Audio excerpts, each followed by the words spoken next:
Baghel tutorials ई education platform में आप सभी विद्यार्थियों का मैं स्वागत करता हूं।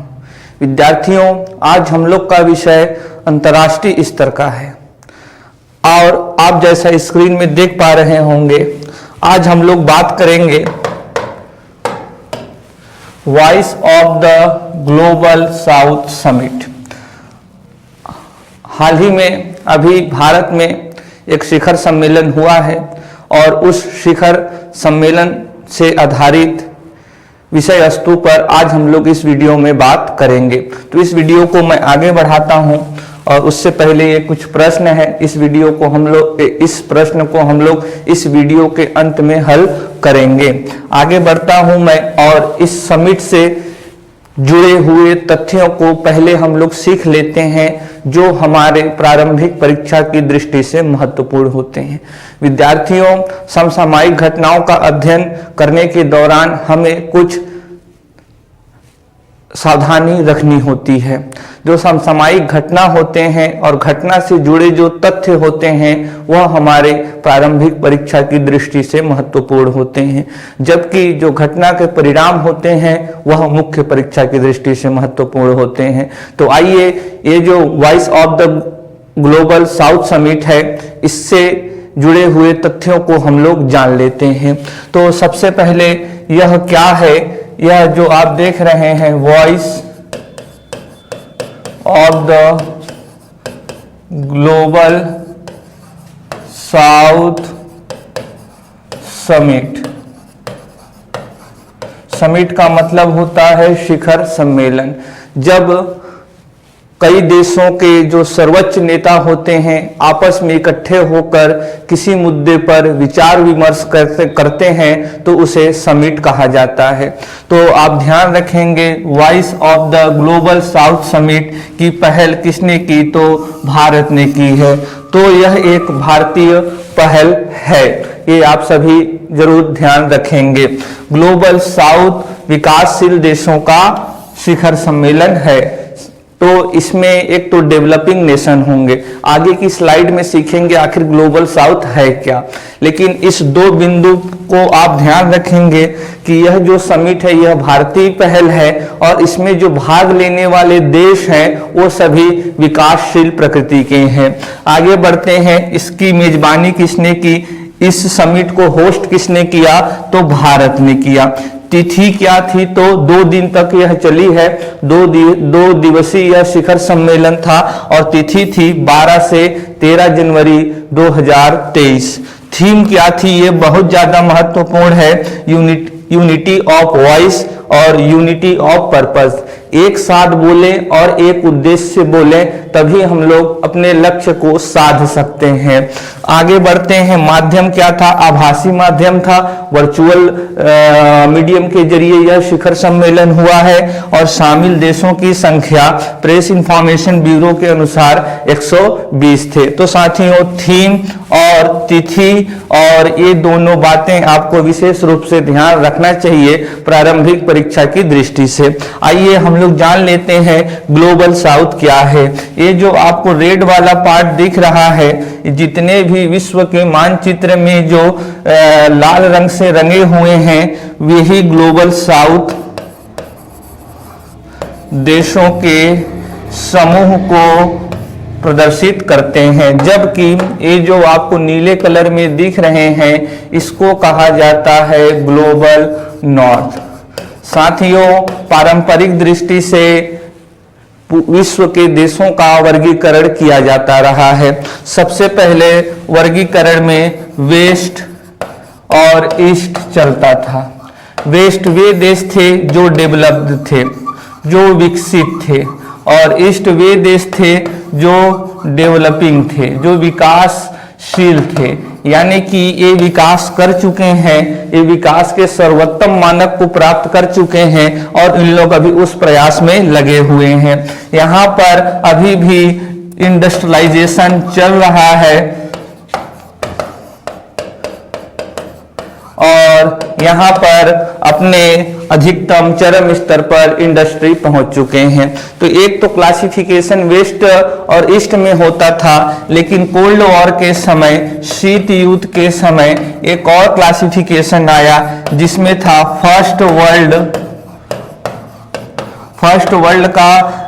वर्ल्ड में वे देश शामिल थे। और ध्यान रखिएगा ये जो फर्स्ट वर्ल्ड शब्द है यह शीत युद्ध के दौरान प्रयोग किया जाता था। और फर्स्ट वर्ल्ड समूह में शामिल थे Canada, United state of America और वेस्टर्न यूरोप इत्यादि। और जबकि जो दूसरा क्लासिफिकेशन किया था वह था सेकेंड वर्ल्ड, और सेकेंड वर्ल्ड में शामिल थे यूएसएसआर यानी कि रसिया, चीन, क्यूबा और नॉर्थ कोरिया और वियतनाम। और तीसरा इसका था थर्ड वर्ल्ड, और वे देश जो इन दोनों में शामिल नहीं थे उनको शामिल किया गया थर्ड वर्ल्ड में। और इसके अधिकांश जो देश थे वो नैम के थे, नॉन अलाइनमेंट मूवमेंट के थे, गुट निरपेक्षता आंदोलन के थे। और नेहरू जी गुट निरपेक्षता आंदोलन के संस्थापक सदस्य थे। लेकिन आज विश्व के देशों को ग्लोबल नॉर्थ और ग्लोबल साउथ के रूप में वर्गीकरण किया जाता है। तो साथियों, ग्लोबल साउथ में वे देश आते हैं जो सामाजिक, आर्थिक और राजनीतिक रूप से पिछड़े हुए हैं, जो औद्योगिकीकरण के दौर से बाहर हो गए थे और उनका औद्योगिकीकरण आज हो रहा है। तो ये आप ध्यान में रखेंगे। तो इसमें आप विशेष रूप से ध्यान रखना, ग्लोबल साउथ का मतलब यह नहीं है कि भूमध्य रेखा से नीचे के देश। ग्लोबल साउथ में आप देख रहे हैं यहाँ पर कि मकर रेखा वाले देश भी शामिल हैं और भूमध्य रेखा वाले देश भी शामिल हैं और कर्क रेखा वाले देश भी शामिल हैं। तो ग्लोबल साउथ में हम लोग देख सकते हैं कि दक्षिण अमेरिका भी है और पूरा अफ्रीका है, पूरा एशिया है। लेकिन ध्यान रखिएगा, दक्षिणी गोलार्ध में होने के बावजूद ऑस्ट्रेलिया और न्यूजीलैंड ग्लोबल साउथ में शामिल नहीं है। ये कहाँ शामिल किए जाते हैं? तो ग्लोबल नॉर्थ में किए जाते हैं, क्योंकि ये ऑस्ट्रेलिया जो है वह राजनीतिक, सामाजिक और आर्थिक रूप से आगे बढ़ चुका है। और ग्लोबल साउथ में हम उन देशों को रखते हैं जो सामाजिक, आर्थिक, शैक्षणिक रूप से पिछड़े हुए हैं। तो ध्यान रखिएगा, ग्लोबल साउथ उन विकासशील देशों का समूह है जो सामाजिक, आर्थिक, राजनीतिक रूप से पिछड़े हुए हैं, जहां पर अभी गरीबी बड़े पैमाने पर विकसित है और जहां पर अभी इंडस्ट्रियलाइजेशन का दौर चल रहा है। आइए अगले स्लाइड्स की ओर बढ़ते हैं और थोड़ा सा इसको और समझते हैं। तो सामाजिक, आर्थिक, राजनीतिक विशेषताओं के आधार पर, यानी वे देश जो सामाजिक रूप से पिछड़े हुए हैं, वे देश जो आर्थिक रूप से पिछड़े हुए हैं, वे देश जो राजनीतिक रूप से पिछड़े हुए हैं, वो ग्लोबल साउथ में आएंगे। और वे देश जो सामाजिक रूप से, आर्थिक रूप से और राजनीतिक रूप से उन्नत हैं, वह इस सूची में आएंगे। तो ग्लोबल नॉर्थ में वर्तमान में कनाडा को शामिल किया जाता है, यूनाइटेड स्टेट ऑफ अमेरिका को, यूरोप को आप देख रहे होंगे, जापान को, ऑस्ट्रेलिया को और न्यूजीलैंड, रसिया, ये सारे देश ग्लोबल नॉर्थ में शामिल हैं। ग्लोबल साउथ में देखें तो साउथ अमेरिका के पूरे देश, अफ्रीका के पूरे देश, एशिया के पूरे देश और ओशनिया यानी कि वानावातु हो गया, टोंगा हो गया, जो इंडोनेशिया के पूर्व में है या ऑस्ट्रेलिया के पूर्व में ऐसे छोटे छोटे द्वीप समूह है, उन्हीं को ही ओशनिया कहा जाता है। और ये जो ग्लोबल नॉर्थ वाले देश हैं वो डेवलप्ड हो चुके हैं, विकसित हो चुके हैं, लोगों का सामाजिक और आर्थिक पैमाना उच्च स्तर का है, लेकिन ये देश अभी विकासशील के चरण से ही गुजर रहे हैं और अभी यहाँ लोगों का सामाजिक और आर्थिक पैमाना बहुत ही निम्न स्तर का है और भी कई सारी यहाँ समस्याएं हैं। तो आप ध्यान रखिएगा, यह भ्रम मत पालिए आप कि ग्लोबल साउथ का मतलब भूमध्य रेखा से नीचे वाले के देश होंगे या दक्षिणी गोलार्ध के देश होंगे, ऐसा नहीं है। ग्लोबल साउथ में आप उन देशों को रखोगे जो सामाजिक, आर्थिक, राजनीतिक रूप से पिछड़े हुए हैं। आगे बढ़ते हैं अगले स्लाइड्स की ओर और जान लेते हैं हम लोग ग्लोबल साउथ देशों के समक्ष चुनौतियां। ये जो देश हैं आखिर इनके समक्ष क्या चुनौतियां हैं, क्यों इनको जरूरत आन पड़ी कि इकट्ठे हुए। हालांकि पहल तो भारत ने की है ये सामाजिक आर्थिक राजनीतिक रूप से पिछड़े हुए देशों को एक साथ लाने का, और थीम क्या था कि यूनिटी ऑफ वॉइस और यूनिटी ऑफ पर्पस, एक साथ बोले और एक उद्देश्य से बोले। तो ऐसी जरूरत क्यों आन पड़ी है, आइए उसको जान लेते हैं हम लोग। तो साथियों ये जो ग्लोबल साउथ के देश हैं इनमें बड़े पैमाने पर राजनीतिक स्थिरता शामिल है। साथियों राजनीतिक स्थिरता का मतलब है कोई भी सरकार लंबे समय तक नहीं चल पाती है, कभी वहां पर चुनाव नहीं हो पाता, चुनाव होता है तो चुनाव में फर्जी मतदान हो जाते हैं, चुनाव को निरस्त कर दिया जाता है, चुनाव कंप्लीट होने के बाद चुनाव को अमान्य घोषित कर दिया जाता है, कहीं कहीं किसी देश में सेना द्वारा तख्ता पलट कर दिया जाता है। और जब साथियों किसी देश में सरकार या राजनीतिक स्थिरता नहीं होती है तो वह देश हमेशा दुर्गति की ओर जाता है, क्योंकि बाहर से निवेश भी नहीं आता है, विदेशी निवेश का आगमन रुक जाता है, क्योंकि जो निवेशक होते हैं उनको स्थिरता दिखाई नहीं देती है, उनको अपने संपत्ति की सुरक्षा दिखाई नहीं देती है। तो जब भी किसी देश में राजनीतिक स्थिरता होगी न तो घरेलू निवेश होगा और न तो विदेशी निवेश होगा। घरेलू निवेशक भी जाकर किसी ऐसे देश में निवेश करेंगे जहां राजनीतिक स्थिरता हो, और जब अगर राजनीतिक अस्थिरता होती है तो कोई भी सरकार अपने योजनाओं को लागू नहीं कर पाती है। योजनाएं शुरू तो हो जाएंगी लेकिन उनको अंजाम तक पहुंचाने के लिए हमें लंबे समय की जरूरत पड़ती है। तो जो ग्लोबल साउथ के देश हैं अधिकांश देशों में तनातनी मची हुई है, जैसे कि म्यांमार में तख्ता पलट हो चुका है, अफगानिस्तान की स्थिति देख रहे हैं आप, और अगर हम लोग वेस्ट एशिया की बात करें तो इराक और सीरिया की स्थिति तो सभी जान रहे हैं, और अगर हम लोग अफ्रीका में भी बात करें तो वहां के भी कई देशों में गृह युद्ध जैसी स्थिति बनी हुई है। तो ग्लोबल साउथ देशों के मध्य जो सबसे बड़ी चुनौती है साथियों वह है राजनीतिक अस्थिरता की। आगे बढ़ते हैं आर्थिक असमानता। आर्थिक असमानता का मतलब है साथियों अमीर और गरीब के बीच में जो अंतर है वह लगातार बढ़ता जा रहा है। ये ग्लोबल साउथ के जितने भी देश हैं वहां पर बड़े पैमाने पर आर्थिक असमानता पाई जाती है। आर्थिक असमानता को हम लोग गिनी कोफिशिएंट से निकालते हैं। ध्यान रखिएगा गिनी कोफिशिएंट एक आर्थिक शब्द है और इसके जरिए हम लोग यह जानते हैं कि किसी देश में कितने पैमाने पर आर्थिक असमानता फैली हुई है, और इसमें हम लोग 0 से 1 तक का नंबर देते हैं। 0 हम लोग इधर की तरफ अगर बढ़ते जाएंगे, अगर किसी देश का नंबर 0.8 है और किसी देश का नंबर अगर 0.9 है तो 0.9 वाले में ज्यादा आर्थिक असमानता होगी। यानी जब हम लोग इधर की तरफ जाते हैं तो आर्थिक असमानता बढ़ती जाती है। तो ये जितने भी ग्लोबल साउथ के देश हैं यहाँ पर अमीर और अमीर होते जा रहे हैं, गरीब और गरीब होते जा रहे हैं, और यह जो अमीर का और अमीर होने का, गरीब का और गरीब होने की जो दर थी यह कोरोना महामारी, रूस यूक्रेन युद्ध, जलवायु परिवर्तन इत्यादि के कारण बहुत ज्यादा बढ़ गई है। आगे बढ़ते हैं और बुनियादी और संरचना का भाव। इस समूह में ग्लोबल साउथ में जितने भी देश हैं उन देशों में सड़कों का, बंदरगाह का, पेयजल का, शिक्षा का, स्वास्थ्य का, बिजली इत्यादि का अभाव पाया जाता है। और जब सड़क नहीं होंगे, बंदरगाह नहीं होगा, शिक्षा नहीं होगा, स्वास्थ्य नहीं होगा और यहाँ आप देख रहे हैं बिजली नहीं होगी, तो भला वह देश कैसे आगे बढ़ेगा?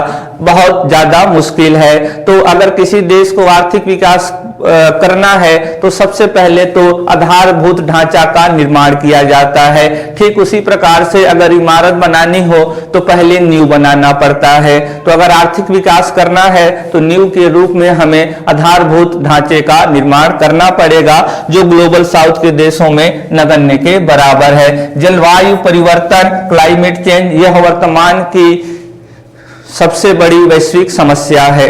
और मजे की बात यह है कि यह समस्या खड़ा किया है ग्लोबल नॉर्थ ने और भुगत कौन रहा है, ग्लोबल साउथ। क्लाइमेट चेंज के कारण जो घटनाएं हो रही हैं, चरम जलवायु परिस्थितियां, बाढ़, सूखा, चक्रवात तो इत्यादि को तो सहने की शक्ति ग्लोबल नॉर्थ के पास है, लेकिन ग्लोबल साउथ के पास नहीं है।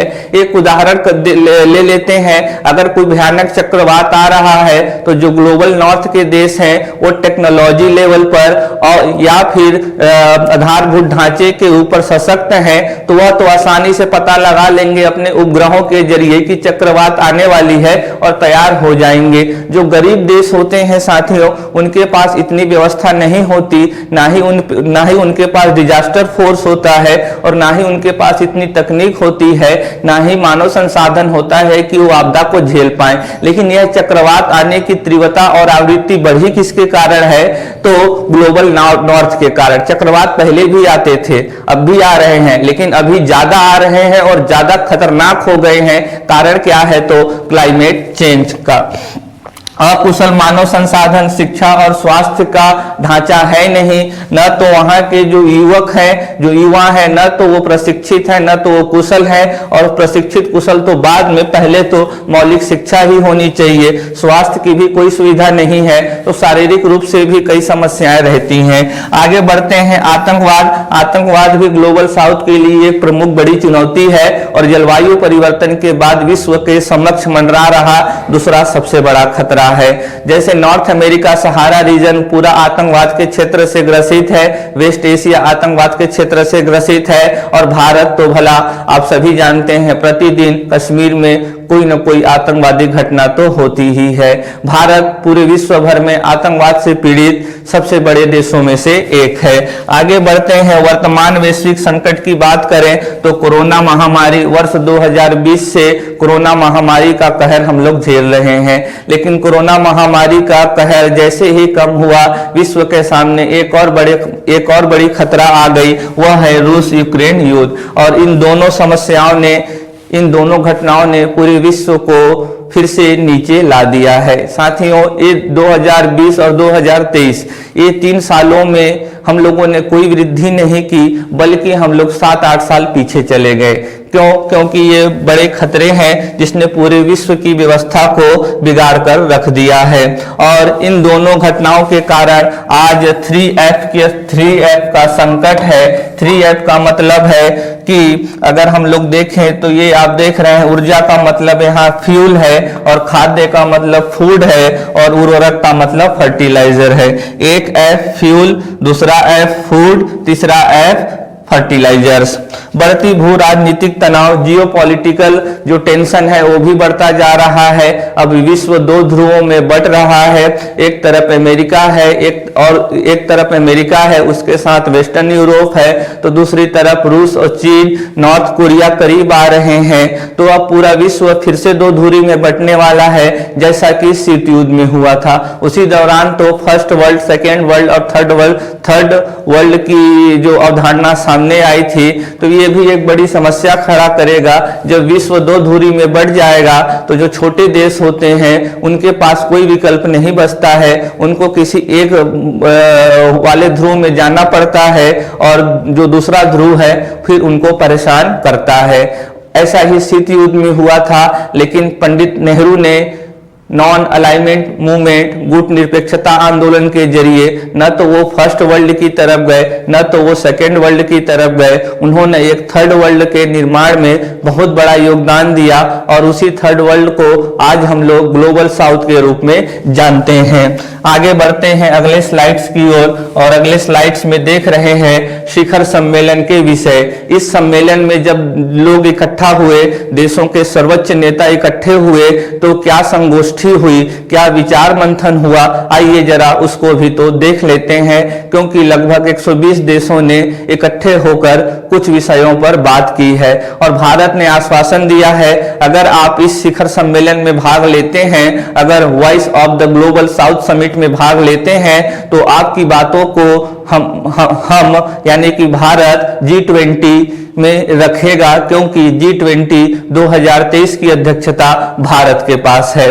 तो तो क्या कुछ विषय रहे हैं, स्वास्थ्य से जुड़ा विषय रहा है और स्वास्थ्य से जुड़े विषय में बात की गई कि पारंपरिक स्वास्थ्य प्रणाली को बढ़ावा दिया जाएगा, एक दूसरे से साझा किया जाएगा और आज के डिजिटल टेक्नोलॉजी को, आज के जो उभरते हुए टेक्नोलॉजी है, मशीन लर्निंग है, डेटा एनालिसिस है, आर्टिफिशियल इंटेलिजेंस है, उन सब का इस्तेमाल हम लोग किस तरीके से हेल्थ सेक्टर में कर सकते हैं। शिक्षा, एजुकेशन पर भी बात की गई कि टेक्नोलॉजी के यूज के जरिए एजुकेशन को भी कैसे ट्रांसफॉर्म और एफिशिएंट बनाया जा सकता है।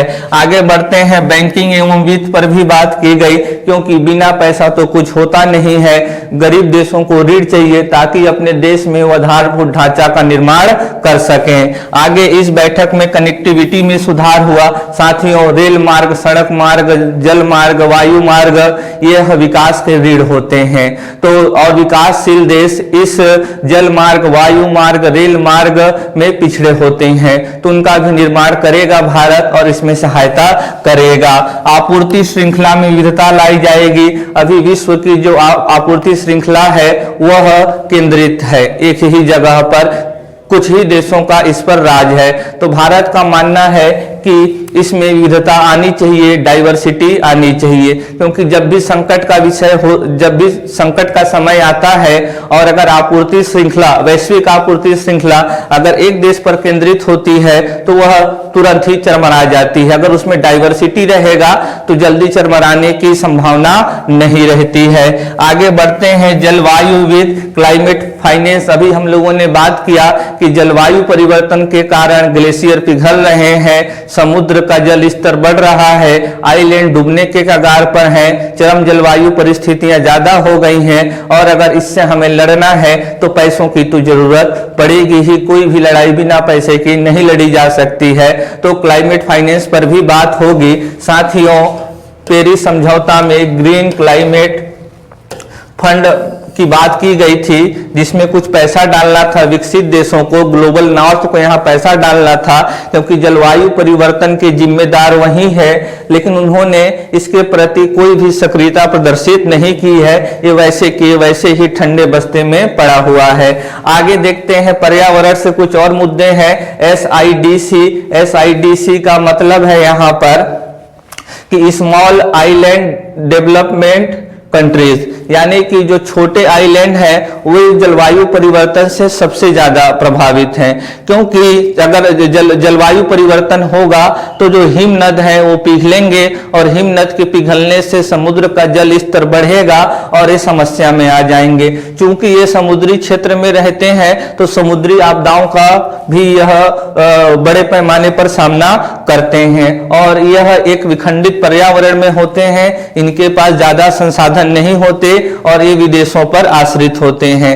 और ये जो जलवायु परिवर्तन है इसको क्रिएट किया है ग्लोबल नॉर्थ ने, इसीलिए इनको संभालने की भी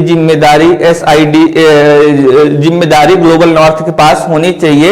SIDC को ध्यान रखेंगे आप लोग। CDRI coalition for disaster resilient infrastructure है, यह भारत की पहल है और ध्यान रखिएगा 2019 में प्रधानमंत्री नरेंद्र मोदी ने इसकी अवधारणा रखी थी। 2019 में जो UN क्लाइमेट एक्शन समिट हुआ था, UN क्लाइमेट एक्शन समिट हुआ था, उसी में इसकी अवधारणा सामने आई थी और फिर COP26 में इसको आगे बढ़ाया गया, कोआलिशन फॉर डिजास्टर रेजिलेंट इंफ्रास्ट्रक्चर। साथियों, यह भारत की पहल है और इसमें देश तो है ही, इस कोआलिशन में देश तो शामिल हैं ही, इसमें UN की कई एजेंसी शामिल हैं और UN की कई एजेंसी शामिल हैं, इसमें बहुराष्ट्रीय बैंक भी शामिल हैं, इसमें एकेडमिक लोग भी शामिल हैं और निजी लोग भी इसमें शामिल हैं। और यह जो कोआलिशन है यह ऐसे आधारभूत ढांचे के निर्माण की बात करता है जो आपदा से लड़ सके, आपदा रोधी हो।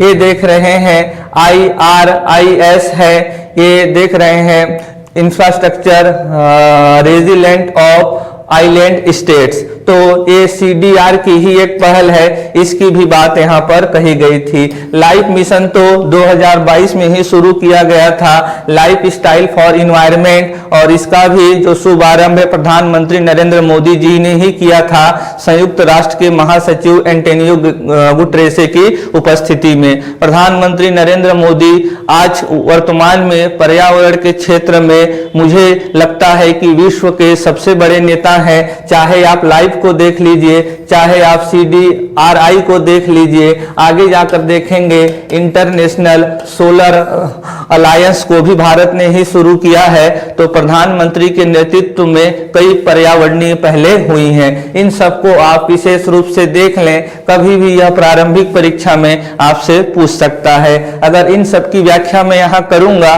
तो यह वीडियो काफी लंबा हो जाएगा, इसको हम लोग विशेष रूप से छोटे छोटे वीडियो में बात कर सकते हैं। नीली अर्थव्यवस्था पर बात हुई, ब्लू इकोनॉमी पर बात हुई। ब्लू इकोनॉमी का मतलब है समुद्री संसाधनों का दक्ष पूर्ण उपयोग, और जो गरीब देश होते हैं, जो विकासशील देश होते हैं, उनके पास इतनी तकनीक नहीं होती है कि वह समुद्री संसाधनों का दोहन कर सकें। उनके पास ना ही पनडुब्बी होता है, ना ही सबमरीन होता है कि वह समुद्र के अत्यधिक दाब में अंदर जा सकें और वहां के पॉलिमेटालिक नोड्यूल या वहां के खनिजों को ला सकें। यह जो तकनीक है यह विकसित देशों के पास ही है। तो नीली अर्थव्यवस्था पर भी ध्यान दिया जाएगा। आज मानव पृथ्वी पर उपस्थित संसाधनों का प्रयोग कर रहा है और इतनी तेज गति से कर रहा है कि आने वाले समय में वह बचा नहीं रह जाएगा, और आज मानव बाहें खोलकर समुद्र की ओर देख रहा है। लेकिन देखने भर से क्या होगा, उसके दोहन के लिए तो हमारे पास तकनीक होनी ही चाहिए। सर्कुलर अर्थव्यवस्था, जो सर्कुलर अर्थव्यवस्था है वह पश्चिम के इस सिद्धांत का विरोध करता है, यूज एंड थ्रो। भला यूज एंड थ्रो कहीं भी सही नहीं होता है। आप किसी का उपयोग करें और उसे फेंक दें, यह भला कैसे सही हो सकता है। यूज एंड थ्रो के कारण ही आज विश्व इतना बड़ा पर्यावरणीय समस्या झेल रहा है। इतना बड़ा कौन सा पर्यावरणीय समस्या? तो साथियों, कचरे का समस्या। कचरे का समस्या इसी अवधारणा से उत्पन्न हुआ है, उपयोग करो और फेंक दो। तो जीवन में कभी भी आप उपयोग करके किसी को न फेंकिए, बहुत ही घातक हो सकता है, जैसा कि आज पृथ्वी के लिए घातक हो गया है। आगे बढ़ते हैं। भारत ने इसमें मंत्र दिया है, और भारत ने यानी कि प्रधानमंत्री नरेंद्र मोदी ने respond, recognise, respect and reform. आइए और आगे बढ़ते हैं और देख लेते हैं भारत ने, अब यह भारत की पहल है तो पहला कदम भी तो भारत को ही उठाना पड़ेगा। तो भारत ने क्या क्या इस समिट के दौरान घोषणा की है उसको समझ लेते हैं। Global south centre for excellence. साथियों, यह जो सेंटर होगा यह शासन प्रणालियों का अध्ययन करेगा और बेहतर से बेहतर कोई सिस्टम बनाने की बात करेगा। साथियों, अभी आप जानते हैं कि कोई भी जो सिस्टम होती है अगर वह बेहतर होगी तो कार्य उतना ही दक्ष होता है। तो विकासशील देशों में जो एडमिनिस्ट्रेशन सिस्टम चल रहा है, जो प्रशासनिक प्रणाली चल रही है, उसको और दक्ष बनाने के लिए शोध अनुसंधान की जरूरत होती है। तो इस सेंटर पर वही शोध अनुसंधान किया जाएगा और फिर उसको ग्लोबल साउथ के देशों को वितरित किया जाएगा। भारत ने कहा कि हम global south science and technology initiative भी शुरू करेंगे, और यह भारत की जो उपलब्धि है तकनीकी स्तर पर हम साझा करेंगे। अभी कल के वीडियो में हम लोगों ने बात किया कि भारत ने विश्व का सबसे बड़ा मोटर वेसल रिवर क्रूज बनाया है। इसी तरीके से भारत सैटेलाइट के निर्माण में बहुत दक्ष है और ट्रेन के निर्माण में। तो ये सब भी हम आपको साझा करेंगे। आगे उन्होंने बोला वैक्सीन मैत्री। भारत ने वैक्सीन मैत्री के जरिए कई विकासशील देशों को, अल्प विकसित देशों को वैक्सीन उपलब्ध कराया है। और जो ट्रिप्स है, WTO के अंतर्गत समझौता है ट्रिप्स, जिसमें बौद्धिक संपदा को मान्यता प्रदान की गई है। अभी बौद्धिक संपदा के कारण जो वैक्सीन है वह आसानी से विकासशील देशों तक नहीं पहुंच पाता है। तो भारत जब से कोरोना महामारी आया है तब से ही लड़ रहा है WTO में कि कोरोना के ही वैक्सीन को नहीं, और भी अन्य जो वैक्सीन होते हैं और उसके अभाव में जो बड़े पैमाने पर लोगों की मृत्यु होती है, तो लोगों की मृत्यु को देखते हुए, क्योंकि विकासशील देशों के पास वो क्षमता नहीं है वैक्सीन को प्रोड्यूस करने की, तो ट्रिप्स के अंतर्गत हम लोगों को छूट देना चाहिए, उसमें बौद्धिक संपदा नहीं लगानी चाहिए। बौद्धिक संपदा का मतलब अर्थ ये साथियों, अगर मैंने कोई चीज बनाई है तो वह मेरा बौद्धिक संपदा है और मेरी इजाजत के बिना उसको और कोई उत्पादन नहीं कर सकता है। तो वैक्सीन में भी ऐसा होता है, अगर फार्मूला शेयर कर दिया जाए और अगर इंटेलेक्चुअल प्रॉपर्टी वहां लागू ना हो, तो अगर फार्मूला मिल जाने के बाद गरीब देश भी उसको उत्पादित कर सकते हैं, लेकिन ऐसा यहाँ नहीं हो पा रहा है। भारत इसके लिए लड़ाई लड़ रहा है। इसी तरीके से आरोग्य मैत्री की भी बात की गई है ताकि अच्छे स्वास्थ्य को बढ़ावा दिया जा सके। साउथ यंग डिप्लोमेट्स फोरम, यहाँ पर जो राजनीतिज्ञ होंगे उनको प्रशिक्षित किया जाएगा। ग्लोबल साउथ स्कॉलरशिप की भी बात की गई है, यह शिक्षा से जुड़ा हुआ है, यह दोनों स्वास्थ्य से जुड़ा हुआ है, यह आधुनिकता टेक्नोलॉजी से जुड़ा हुआ है और आप देख रहे हैं तो यह सिस्टम से जुड़ा हुआ है। तो इन सबको ध्यान रखेंगे। ये जो आप देख रहे हैं 1 2 3 4 5 6, इस 6 में से कोई भी चीज को पूछा जा सकता है, जैसे कि ग्लोबल साउथ स्कॉलरशिप की घोषणा किस समिट के दौरान की गई थी या कब की गई थी, तो वैसे यहां से प्रश्न निर्मित हो सकते हैं। अब इतना समझ लेने के बाद प्रश्न को हल करेंगे, लेकिन थोड़ा सा और कुछ जान लेते हैं साथियों।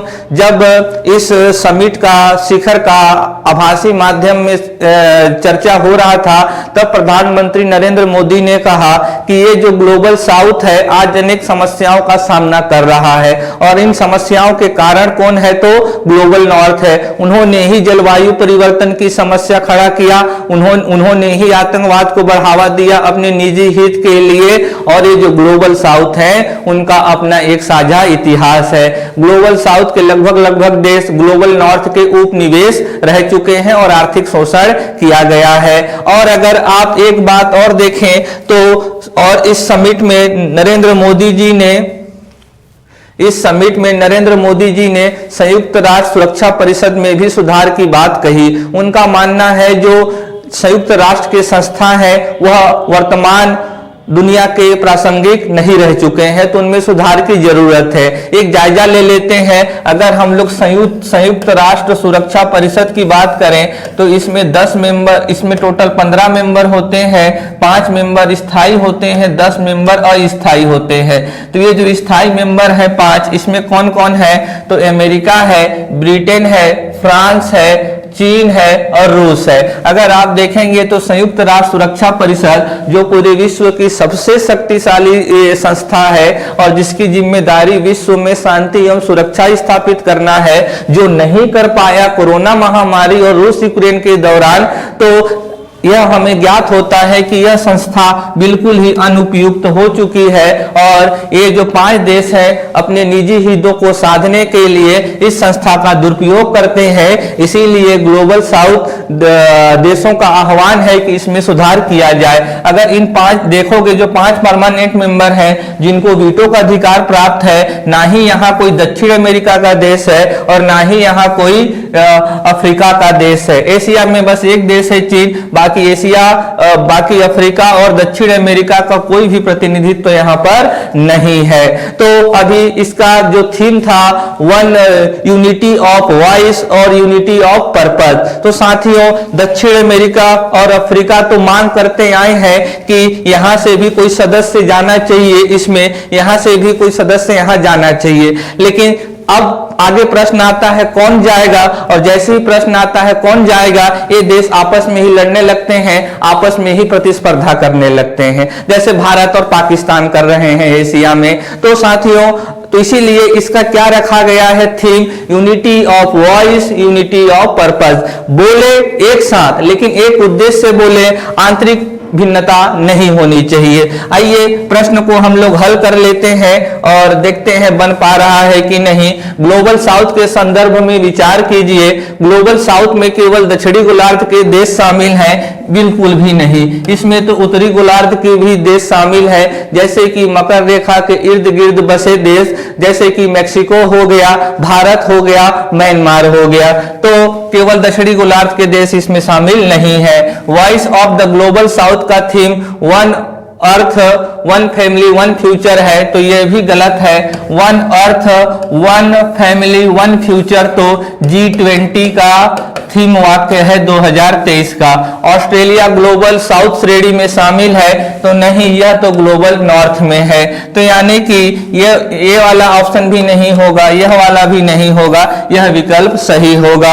एक मुख्य परीक्षा का प्रश्न है ग्लोबल साउथ क्या है, तो बता दीजिए कि यह एक भारतीय पहल है जिसमें विकासशील देश शामिल है जो आर्थिक, सामाजिक और शैक्षणिक रूप से पिछड़े हुए हैं और जो औद्योगिकीकरण के दौर से बाहर हो गए थे, लेकिन वर्तमान में औद्योगिकीकरण इसमें चल रहा है। 100 से ज्यादा देश इसमें शामिल होंगे और चुनौतियां हैं, चुनौतियों को मैंने वहां पर लिख दिया है। आर्थिक असमानता बहुत ज्यादा है, गरीबी है, जलवायु परिवर्तन का खतरा है, आधारभूत ढांचे की कमी है, राजनीतिक अस्थिरता है, कई प्रकार की समस्या ग्लोबल साउथ सामना कर रहा है। तो साथियों, आज के इस वीडियो में इतना ही। आप सभी का धन्यवाद।